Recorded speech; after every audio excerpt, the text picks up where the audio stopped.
Would you like to view an invoice from the client's perspective? In this video, we'll learn how to generate a client view invoice URL in just a few easy steps.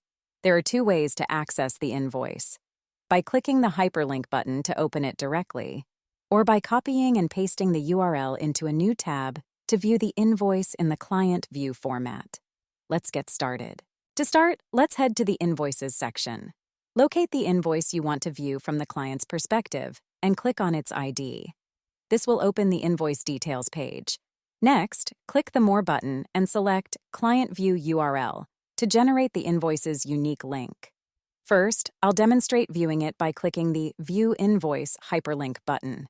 Let's take a look. Great success! This is the invoice as it appears in the client view. Now, I'll copy the URL, paste it into a new tab, and view it again. Congratulations! We've effectively generated the client view invoice URL in just a few easy steps. Want to learn more tips and tricks on how to use Blixo? Please like and subscribe.